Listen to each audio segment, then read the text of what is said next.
हे गुरुवर, अभी हाल ही में ऑस्ट्रेलिया सरकार ने एक नियम बनाया है कि 16 वर्ष से कम की आयु वाले जितने भी बच्चे हैं उन सभी को सोशल मीडिया से दूर रखा जाए। गुरुवर, जिज्ञासा है क्या भारत में भी इस तरह के कदम उठाने चाहिए जिससे बच्चों की मानसिक स्थिति पर सोशल मीडिया के जो नकारात्मक विचार आते हैं उनसे उन्हें बचाया जा सके? बिल्कुल उठाने ही चाहिए। ऑस्ट्रेलियन गवर्नमेंट ने जो कदम उठाया है बड़ा प्रशंसनीय कदम है। 16 वर्ष तक के उम्र के बच्चों के लिए उन्होंने इस प्रकार के साइट्स को, इंटरनेट को, सोशल मीडिया को ही बैन कर दिया है। तो आज यदि हमारा बीज ही असुरक्षित रह जाएगा तो फिर वृक्ष भी कभी अच्छे से फलेगा फूलेगा नहीं। आज सबसे ज़्यादा जो बिगड़ने की एज होती है वो टीनेजर की होती है। 12, 13, 14 ईयर से बच्चे बिगड़ते हैं। उस एज में आज के बच्चे इतने मैच्योर हो गए हैं जो पहले के ज़माने में 25, 30 ईयर्स में जानते थे, आज के 12, 13 साल के बच्चे, 10 साल के बच्चे, इवन 5th क्लास के बच्चे सब कुछ देख लेते हैं, सब कुछ समझ लेते हैं, सब कुछ जान लेते हैं। और वह एज एक ऐसी एज होती है जहाँ फिज़िकल चेंजेस बॉडी में होते हैं, हार्मोनल चेंजेस होते हैं, क्यूरियसिटीज़ उनके भीतर पैदा होती है। वो सारी बातें अपने पेरेंट्स से डिस्कस नहीं कर पाते, टीचर्स से पूछ नहीं पाते, बड़े भाई से पूछ नहीं पाते, घर में रहने वाले दादा दादी से चर्चा कर नहीं पाते। सबसे सेफ प्लेस उन्हें मिलता है तो मित्र, दोस्त।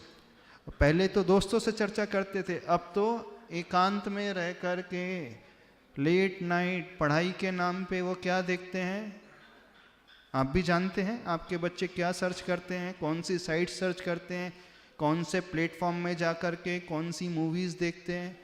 आज एक बहुत बड़ा ट्रेंड है वेब सीरीज़ देखने का। दिन भर लगे रहते हैं और नॉन स्टॉप लगे रहते हैं। वो बोलते हैं महाराज जी जब शुरू करते 10 बजे से कब रात के 4 बज जाते पता ही नहीं चलता।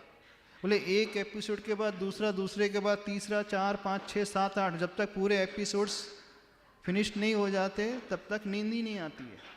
यानी इतनी क्यूरियसिटी पैदा हो जाती है वो वेब सीरीज़ को देख कर के, तो कुछ भी उन्हें संस्कार उससे नहीं मिल रहे हैं। तो ऑस्ट्रेलियन गवर्नमेंट ने बहुत ही अच्छा कदम उठाया है। 16 वर्ष तक की आयु के बच्चे के लिए नेट फैसिलिटीज़ ही नहीं है, सोशल मीडिया में वो कुछ कर अपलोड नहीं कर सकते, ऐसी वैसी साइट को सर्च नहीं कर सकते। तो इंडियन गवर्नमेंट को भी यह कदम उठाना चाहिए अवश्य। यदि गवर्नमेंट सरकार कदम नहीं उठा रही तो सोसाइटी मिलकर के, समाज वाले मिलकर के इस प्रकार का प्रेशर क्रिएट कर सकते हैं। ऐसी एक PIL फाइल की जा सकती है। जो ह्यूमन वेलफेयर को देखने वाले होते हैं, ह्यूमन रिसोर्स डेवलपमेंट वाले जो लोग होते हैं, जो अच्छे एडवोकेट्स हैं, अच्छी समाज के लोग हैं, उन्हें आगे बढ़ कर के इस प्रकार के कदम की प्रशंसा करना चाहिए और गवर्नमेंट से डिमांड करना चाहिए कि भारत में भी यह नियम लागू हो ताकि 16-17 वर्ष तक के बच्चे इस प्रकार से बच सकें। क्योंकि सबसे आसान माध्यम है बच्चों के बिगड़ने का इंटरनेट। और आज के पेरेंट तो अपने 2 साल के बच्चे को सब मोबाइल दे देते हैं। मम्मी का मोबाइल मम्मी का नहीं रहता, वो बच्चों का ही रहता है। दादा दादी का मोबाइल वो दादा दादी का नहीं रहता, सब बच्चों का रहता है। उस पर अधिकार बच्चों का हो जाता है। और जो दादा दादी नहीं जानते वो बच्चे सब जानते हैं। वो साइट भी खोल लेते हैं और न जाने कौन कौन सी वीडियोस देख लेते हैं। दादा दादी समझ ही नहीं पाते कि मेरा बच्चा, पूरा पोता क्या देख रहा है।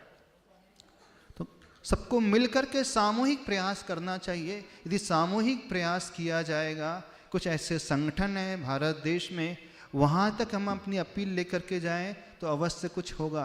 जैसे RSS संगठन है, उन्होंने ऐसा प्रयास किया, सब मिलकर के आवाज़ उठाया तो उसका फल देखने को मिला। ऐसे ही जहाँ सेवा संस्कार भारती उनका एक प्रकल्प है, उन्हें ये मिलकर के कदम उठाना चाहिए कि ऑस्ट्रेलियन गवर्नमेंट की भांति भारतीय गवर्नमेंट भी ये कदम उठाए कि 16-17 वर्ष तक के बच्चे इंटरनेट से दूर रहें, उनके मोबाइल में नेट फैसिलिटी ही ना हो। ये बड़ा प्रशंसनीय कदम है। पर महाराज